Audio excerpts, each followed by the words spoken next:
tout le monde conseille aux entrepreneurs de créer d'abord leur communauté et seulement ensuite de passer au lancement de produits ou services. Mais est-ce que vous avez véritablement besoin d'avoir une communauté pour vendre? Et si oui, dans quel cas ces stratégies fonctionnent? Bonjour, je suis Verline Agintop, je suis experte content marketing et CRM et j'ai eu l'expérience de lancement de projets digitaux et de produits. Développe ta communauté sur Instagram, crée un groupe Facebook, crée un groupe LinkedIn, publie des vidéos sur YouTube, booste les abonnés. Si vous êtes entrepreneur et que vous ramez un peu sur les ventes, vous avez sûrement déjà reçu tout ce type de conseils, tout comme moi.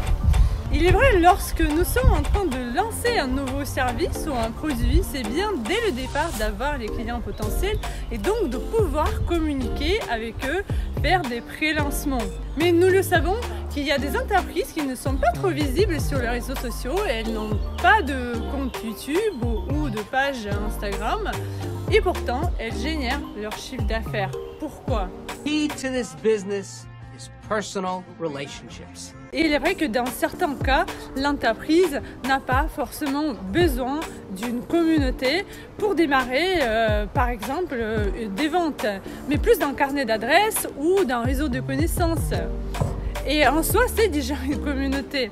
Simplement, aujourd'hui, quand on parle d'une communauté, on a tout de suite un aspect digital. On parle de suite des followers, des utilisateurs et ce genre de choses. Le premier exemple qui me vient à l'esprit, c'est Coco Hub Malta. Daniel et Loïc, un duo franco-allemand. Daniel a eu l'idée de créer une communauté de digital nomades et ensuite Loïc l'a aidé à gérer cette communauté.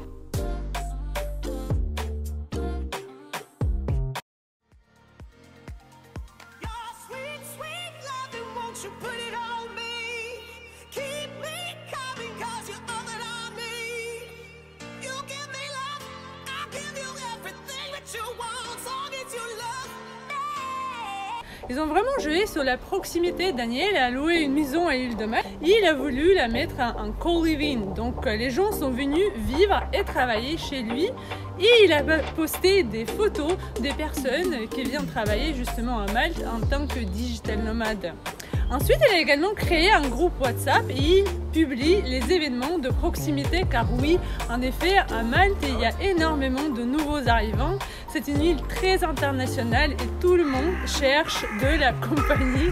Et le fait que ce soit un groupe WhatsApp lui a permis d'être proche d'eux et aller également aux événements avec eux. Et par la suite, il a commencé à créer les co-living space avec les autres digital nomades dans d'autres pays.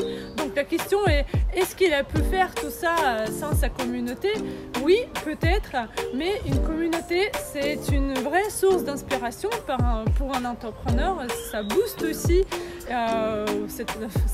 l'entrepreneur, ça lui permet aussi de communiquer avec sa communauté, donc de chercher de nouvelles idées.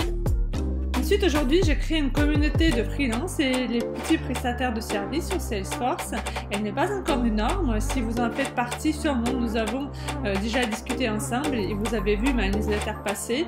Donc, pourquoi, encore une fois, j'ai voulu créer une communauté? Parce qu'il y a des choses que je pourrais changer au sein de la communauté Salesforce, notamment de permettre à plus de personnes de travailler en remote, donc en télétravail, et aussi de devenir freelance.